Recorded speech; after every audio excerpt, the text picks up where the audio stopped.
Read now. Right. So yeah, if you could just repeat what you said. Are we starting from the beginning? Yeah, you can just like, Yeah, you from the can, beginning. since your name is already visible, you don't have to say your name, but if you want to, he's gonna cut this part out, right? Steven, you wanna cut this part out? Yeah, But if yeah, you yeah. can just like say that you're a certified parent support partner and then go from there and what you're seeing. But once Steven introduces the question, like before you Yeah, give your so the response, say question that you're a is like, certified parent support partner. Okay. like why people in 2023 and just in general, like there's a lot of people, they want children, but they don't want a relationship, men and women. So my question is, why do you think, and what's your take on the whole situation? Is like, what is behind all that? So, currently being a certified parent support partner in Wayne County, my position is um, to give hope and encouragement, empowerment to parents that have children that have mental health challenges, mental health struggles. And what I have been seeing is that a lot of parents are looking for love.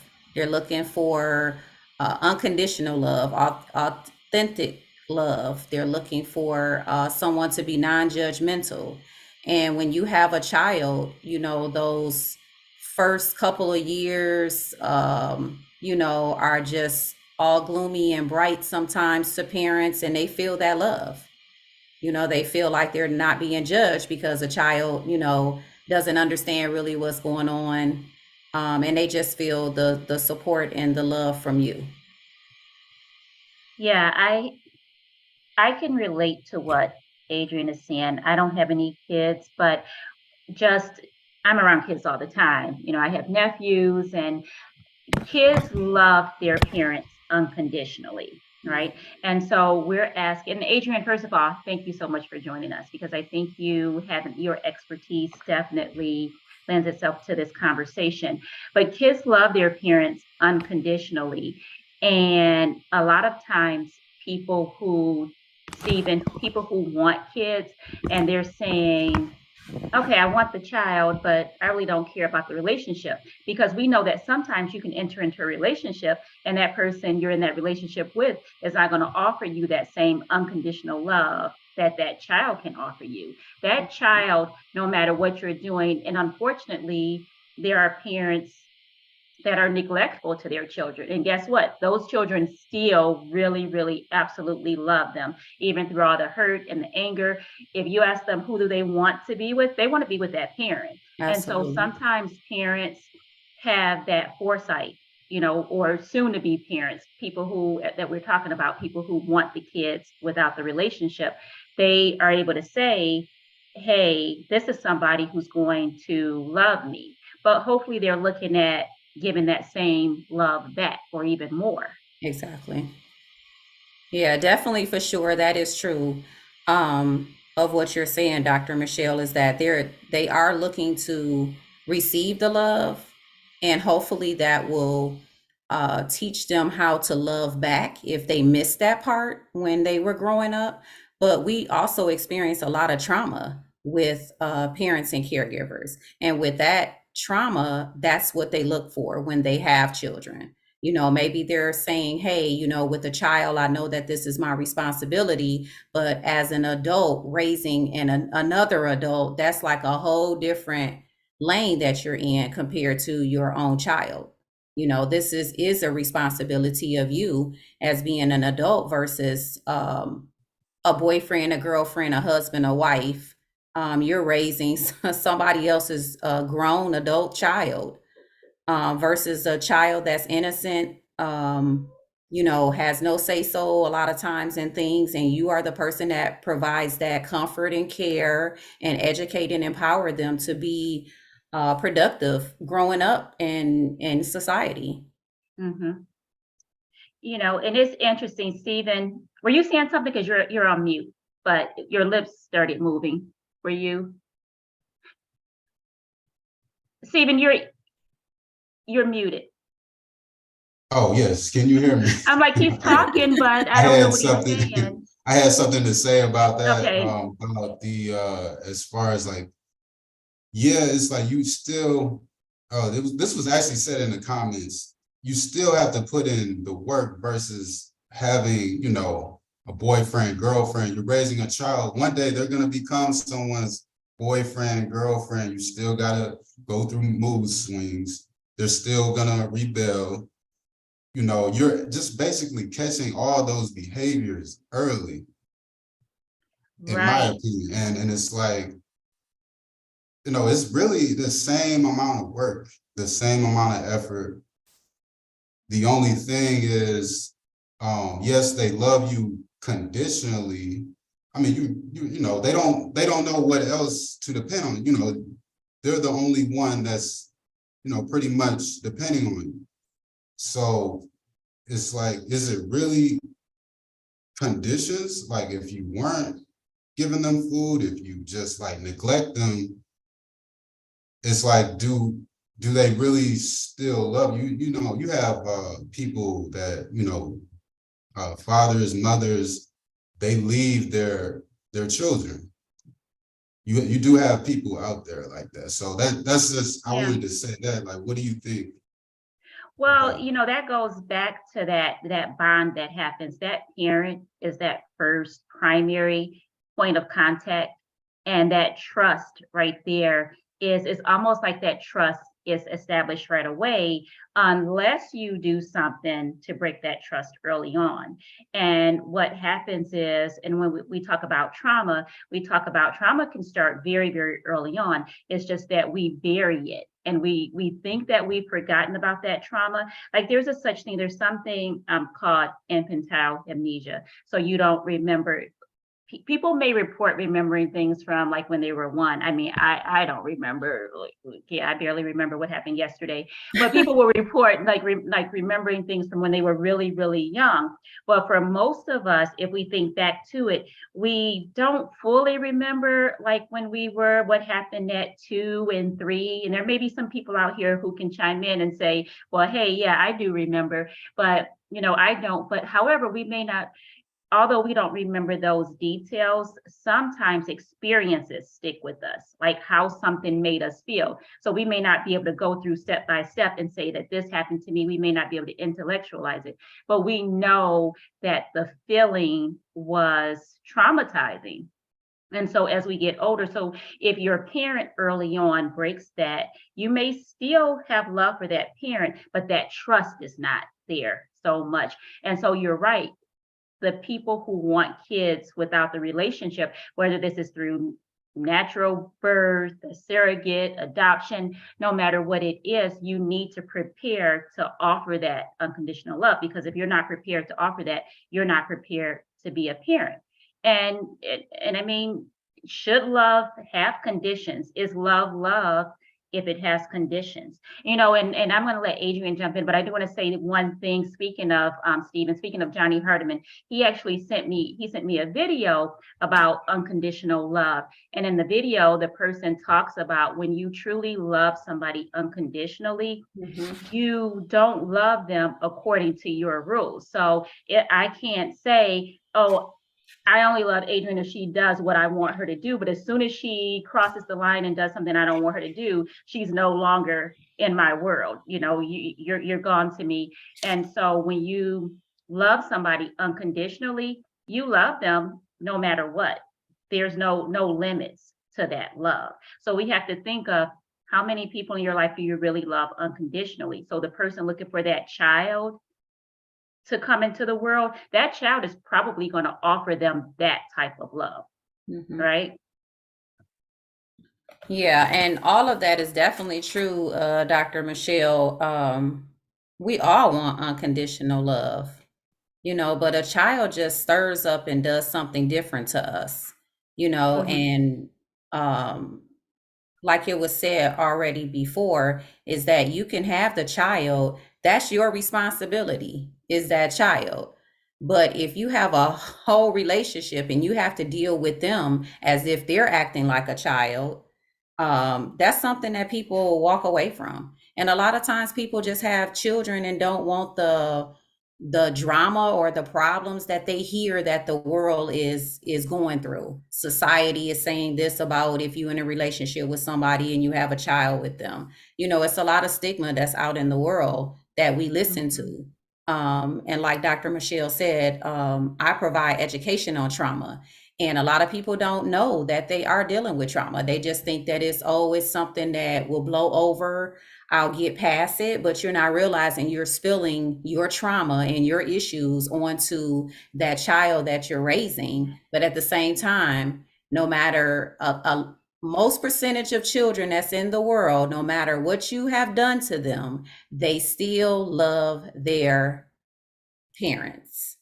I can't just say mother, father, because there are fathers in the world that are being 100% as a devoted parent. So that spillage goes over into that child. And when you're raising that child, if you don't adjust those things, like you said, when they're younger, then it spills over into their friendship with people, their relationships with people, and they won't understand where it's coming from. Mm-hmm. Yeah, I Bingo. think another reason, like a lot of people have children, is because some people they feel like, man, I should be a lot further in life and they're about to give up. Well, let me just have a child, because a child does give you motivation to keep going. Sometimes people do that for that. So like, what do you think about that? Yeah, I think a child, first of all, I don't think so much responsibility should be placed on a child. And sometimes people start placing that responsibility on the child before they even reach the earth, right? And it's like, so even when you say motivation, I do think it's great that people can look at their children and feel inspired. I think that's a beautiful thing. But your child should not be expected to do anything to motivate you. You're the one that said, I want, I want this. And so you also owe it to that child to be there and to show up, because children need motivation too. And sometimes that child, and we see now, anxiety in children, that's at an all-time high. And so we see that children need that motivation from the parents. So again, you need to prepare for that give and take. Mm-hmm. And just having children of my own, I don't think any of us are prepared. No matter how, if we plan it and say it's going to be on this particular day, we're going to start on this month or this year, or I feel that I'm actually prepared. We're never prepared to be a parent because we don't know what the outcome is going to be with being pregnant, whether it is morning sickness, whether it is going in and seeing that you have health issues, the baby is under stress, addressing our trauma once again from our past childhood, or it could have been something, wasn't even a childhood. It could have just been something with a previous relationship, not just meaning boyfriend, girlfriend, but it could have been parents, a cousin, a tragedy, a death. It could have been anything, but we're never mentally, physically, spiritually, or definitely financially prepared for having children. We just kind of like go with the flow. Like, we just read about it and we take some wisdom from other people. We see other people and their experience. But I know definitely for sure with me having my children, I had no experience at all. I would just see people doing it how they were doing it. And then you listen to mom and dad or what they tell you or what they think and feel that you should do. And when you become older, for me, I realized that a lot of mistakes that I made with raising them, you can't go back and undo them. You can only address that problem with them that could become a trauma for them. If they say, hey, I don't like the way that you were talking to me when I was younger, or I don't like the way that you disciplined me when I was younger, all you can do is address that situation and move forward and bring more wisdom to the table. And that's what I'm experiencing with being a new grandmother, first time grandmother of a 2-year-old. I find myself pouring some knowledge that I have gained into my children to say, hey, we're going to turn a new leaf. This is how we're going to do things differently. And just showing my grandbaby some different ways of doing things, being more patient and more loving, more understanding. You know, we live in a very busy world where everything is microwavable. You know, Mm-hmm. everything is microwavable. So we have busy lives where everything is prepared right in front of us. You know, everything is given to us. You know, this whole new air fryer is the main thing with a busy world. We just Yeah. pop it in, 15 minutes, we ready to serve dinner and we ready to eat because of our busy world. But children don't ask to be here. And before we make that step of wanting to be a parent, we need to look at some of the I just made a posting today about wounds. Have you checked on your wounds today? Have you uncovered that bandage to check out your wounds today? Have you, you know, Mhm. tried to add any type of ointment or something onto that wound and let it air out? And wounds not just meaning injured wounds from falling or a scratch or a cut, just your soul. Your soul could be scratched. Your soul could be hurting and damaged, and you bring a child into the world thinking that that will help the situation, and you don't want the help or the support from anybody. And it's truly, truly hard raising children in this society. Yeah, and you make a good point. The child is not a band-aid for your wound. You need to deal with it. It's not a matter of just covering it. It's a matter of addressing it and doing the work Yes. that you need to address it. And one of the things I'm guessing, out of all the jobs you've had in your career, probably being a parent is the most taxing one, right? Yeah, I can definitely say parenting is definitely a hard one for me. I made the decision to have children at 20 and 21 years old. They were back to back, you know, and Oh, um, God bless you. you Like, know, yeah, and it was a struggle. It was a struggle, and then 9 years later, I had another child. So I have a total of three children. But just raising them, I had a lot of support. Mentally, physically, emotionally. It was a roller coaster. But at the end of the day, you are responsible for them. You are definitely mhm. responsible for them, and you are constantly on a go as a parent. You're constantly running to this game, this program, this doctor's office. You're having these challenges from this kid and no challenges from the other. And then all of a sudden, the challenges start coming out when you think things are getting better. They become worse before they get better. Mhm. So, you know, we just have to take a second look at when we become parents, when we feel like that time is right for us to become parents, we need to just try our best to be more mentally, physically, and spiritually definitely prepared Mhm. for You got to get children. in parenting shape, basically.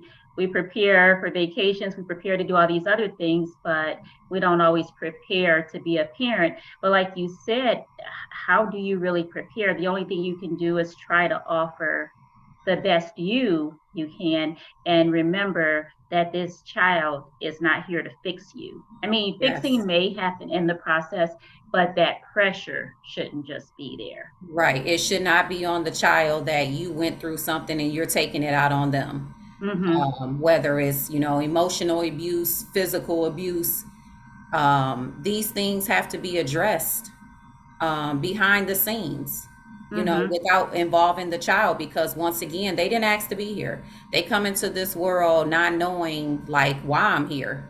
You know, we don't talk about those things. We don't tell our kids like what was special that made you ready to have to be a mother.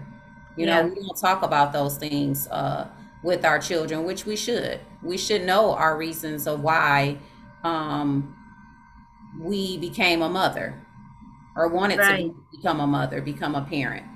So we just have to take it one day at a time, and once again get support for ourselves before we make those decisions. Yeah, the more aware we are of our own issues and how we handle stress, the better we are in relationships. Because sometimes we tend to take out frustrations on another person that have absolutely nothing to do with them, but it can happen on a subconscious level. You're not setting out to hurt this other person, but you do it because you haven't dealt with it, and you're not really self-aware. You don't have that insight. And so that's just how it goes with any relationship, whether it's with your child, a coworker, a significant other, anybody. The more aware, self-aware you are, the better you can function in that relationship. Exactly. And I sent you the information about the book that I wrote. Yes. When your cup is empty, self-love, like self-love, self-care. Nobody, at least I don't recall someone talking to me about self-care and self-love, making sure you pour into yourself first. And it taught me, just being in mental health services, providing these things for other people and making sure that they're prepared and making sure that they're worry and stress free, which, sometimes we cannot help being worried and stressed. But just putting out my trauma and my self love and lack of self care into a book that is challenging for people. The questions are very challenging. Mm-hmm. Just asking yourself, are you prepared? Are you prepared for giving more of yourself than you would to, like, everybody runs to the aid of their child and other people, thinking like, hey, I have to do this for my child. I have to do this for my spouse. I have to, we're always quick. We're running fast every day. Mm-hmm. But we have to make sure that we're prepared ourselves for whatever the challenge is. We have to make sure that we start with us first. Yes. Yep. Check in and Like, check yourself first. right, yeah, like now there's a lot of like, what do you think are some of the mistakes people make as a parent, you know, and because I see a lot, like I've seen men and women say that's like, oh, this, she's a great parent or he's a great parent, but just not the right person for me. But, you had a child with this person. So like, why, like, what is behind that? Like, why do you think people like, okay, if this person is not the right person for you, then why did you have a child with this person? Well, I think sometimes people are hard on parents, so I'm not going to speak on what mistake parents make because I'm not a parent, and I think most of the parents set out to do the best that they can do, but a lot of kids are not planned, and so the relationship can fall apart whether that child is planned or not. But sometimes people just get into relationships. I mean, we know how babies are made, right? And so sometimes, it's just an impulsive act and somebody's pregnant and, there's a baby 9 months later. So it's really, if the relationship, sometimes there's no commitment to the relationship in the first place. Sometimes there was a commitment in the relationship, but you try to commit to somebody that you don't really know. And I don't mean you don't know them physically. I don't mean you haven't spent time with them. You can live with somebody every single day and not truly know each other because you don't take time to know each other. You know yourself, you know what your needs are, you know what your wants are. But a lot of times we function selfishly and completely independently in relationships. We don't always try to come together. We don't try to build any type of codependence a lot of times in relationships. We try, it's me, me, me. And as soon as you do something to violate my needs, I'm out, kids or not. Yeah, that's definitely a true statement. I guess just speaking for myself, I'm looking for support. Like Dr. Michelle said, babies are made how they made. Either we planned it or it just seemed to happen. And we're not thinking about the after effect when we're in the moment. We're thinking we're thinking a different type of vibe when we're in that moment. So there it is 9 months later, maybe that man wasn't prepared. Or maybe he's prepared and the woman's not prepared and she's just like, hey, I'll keep the child and then you can go about your business. um you know it's just being prepared, Mhm. and sometimes we can't um always be prepared for raising a child and to have male in the home or in a relationship with us and they don't step up to the plate, it's like you do something wrong, hey, it's about my child now, and you can go about it. So those are steps that we have been working on, also dealing with our fatherhood group as well, is that we're talking to men to find out what could be the problem. How can they step up a little bit better? How can they make things right? And thinking first before we do things. Adrian, who do you see, who checks out faster? I know that sometimes we see the father as being the one to leave and make the physical exit, but I've seen that mothers check out too. It may be more emotionally, and sometimes if they check out on the partner, they check out on the child too. Do you find that men are maybe a little bit more committed than we often give them credit for being? I believe from just my view is yes, that mothers will check out if the father is not doing what they expect or they want. You know, more is now is more like a want. Like I want you to do this, you know, but Mm-hmm. we push them away and Mm-hmm. make them feel less worthy, because we are a mother. You know, this is what we were taught and raised to do. This is what you have to do as a mother. This is the way that you do things. If father's there, he's there. If not, then he's not. But I believe that fathers are just simply pushed away because number one, as a mother, we're uneducated. We're uneducated at majority of us are uneducated when it comes to bringing children into the world. So we can't educate that man on how Mm-hmm. to assist with raising a child. And men a lot of times don't have the patience like we do as a mother to stick around and try to figure it out, you Yeah. know? So instead of trying to do it together with the co-parenting, um, we just make these decisions to say, hey, just go. And then at the end of the day, we're saying, hey, dad is not around and I don't know why.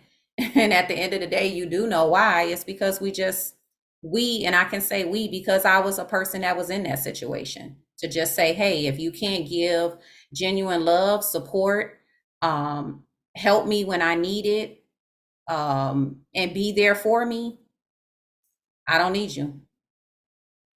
And the I children suffer. Yeah, the children suffer from that when you think that you're making positive decisions for them when they could actually be there and you can educate them, but nobody educated me on how to Right. educate them. So how can I tell you? Now I can because my children are adults now. So now if I was in a relationship where it was time for me to have a child or thinking about having a child, I do have more wisdom and knowledge on how to um, support that person and us be able to co-parent and be in a relationship together and raise that child.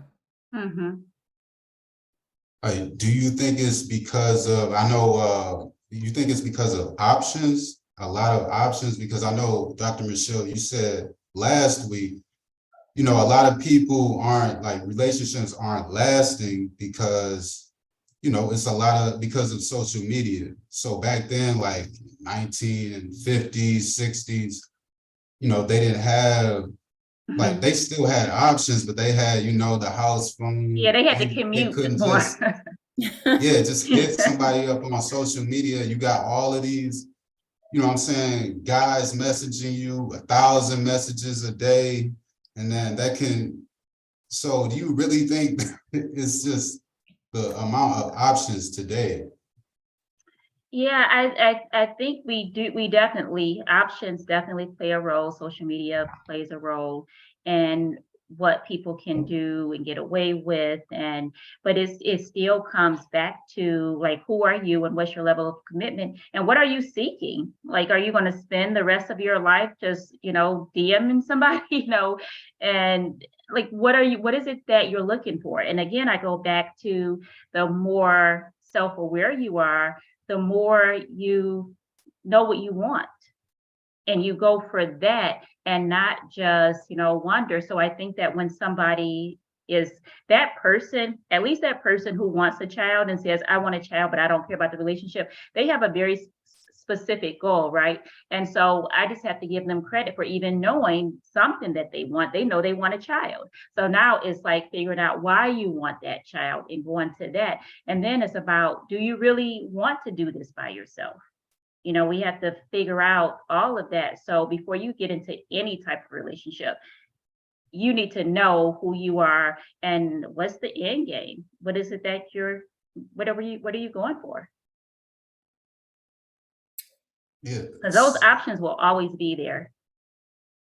Yeah, Yeah. so basically that's the solution. Like, be more self-aware, because literally, like when you said like people, loves can come with conditions, because okay, yeah, in the back, you mess up one time, oh, I got this person, and this woman messaged me like 2-3 weeks ago. I got her on standby, so if you mess Yeah. up, yeah, she's a backup, or he's a backup.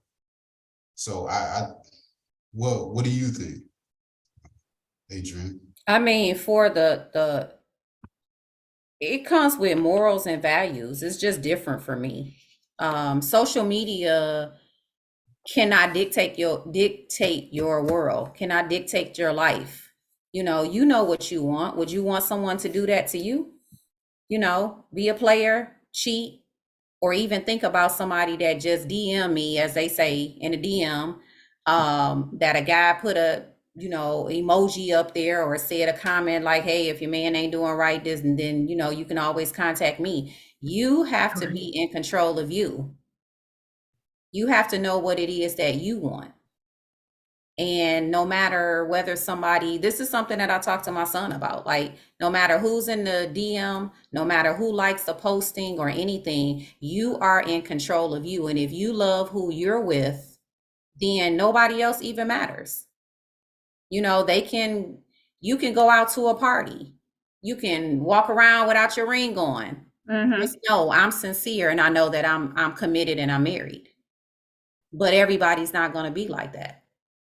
If he messes up, if I mess up, I wouldn't even think to say, hey, let me go back to the black book and see who I can find, who I can dig up, who I can meet on Facebook or social media.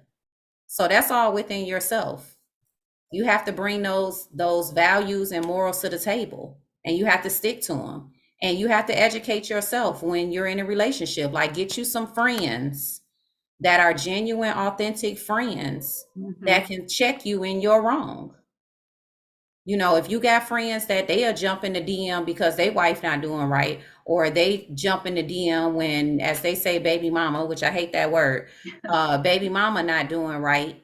Those are not friends that you need to be conversating with about your relationship, because then next, when you're speaking about your relationship, you'll be jumping in the DM with your baby mama or your wife or your girlfriend. So we just have to bring a little bit something different to the table. We have to want to walk the straight and narrow. We have to want to be greater than what the world expects. And when you spoke about the 1950s, I wasn't born in the 50s. I was born in the mid 70s. But I seen parents loving. I seen grandparents loving. I seen that they went to work. The male went to work and brought the check home, and the wife stayed home and managed the kids and managed the house and did the cooking and the cleaning and things like that. But in this world, I don't know if they didn't get along behind the scenes, but raising me, it was pretty peaceful. I can't say that there was back and forth bickering and things like that. Maybe when you get older, that's something different. But I was living life as a kid. And that's what we have to take that wisdom. And it's not a lot of people that are my age that is bringing that wisdom, and definitely the younger group now, they definitely don't have a lot of wisdom, because they're raised by young adults themselves. They're young, it starts doing prime, y'all. It starts doing prime night, it goes down. And a lot of our children are born like when prom comes, a lot of times children pop up. Yeah. And are we really prepared? Are we really prepared? We're having a fun night, all is well. We getting ready to graduate from high school, but are we really prepared mentally, not just for a baby situation, but just relationships, period. Are we ready to go the extra mile in a relationship? Are we ready to stick in it and stay? Or if this person does this, we quick to say, hey, I'm done with you. Yeah, because no matter what, you're passing your values, whatever they may be, onto that child. Even not, you may not even realize that that's what you're doing, but that's just the way it works. Kids observe and absorb. I mean, they're like sponges and they take it all in. I mean, you shouldn't expect your child to be you, but you do have to know that you're passing something on to them. And they do have their own personalities, and it doesn't mean they're going to do everything, though they're going to carry all of that, but they remember it. It's still with them. And so you have to think about what is it that you are passing on. And kids do have the right to be carefree. So of course, I think there's always, in any relationship, no matter when that relationship was, you mentioned the 50s, Stephen, there's always like a little bit of drama behind the scenes, right? There's always something that you weren't privy to, but that's good that you weren't privy to it. I always say that girls become more aware of the drama behind the scenes than boys. Growing up, sometimes boys are kind of carefree in your own world, and girls are like, hey, you hear them in there arguing, or just whatever it may be. So it's just a matter of, but at the same time, at the end of the day, a child should have that ability to be carefree. Fast forward now, the child may not be aware of the drama at home, but we have all these videos. They're able to witness, these arguments or just life before you may be prepared to talk about it with them. They're witnessing these things. And so they're like, okay, this is probably going on at my house too. So it's just one of those things where we often, things are different, maybe not as different as they were, but there's just more access to information right now. And so your values may not be the only values that are being passed on to that child. So you have to set a really, really, really strong foundation if you want to be the biggest influencer in your child's life, because they're, maybe more influenced by the social media influencer. True. Right, yeah, those are really good points. I know we're running out of time here. So I think that is a wrap.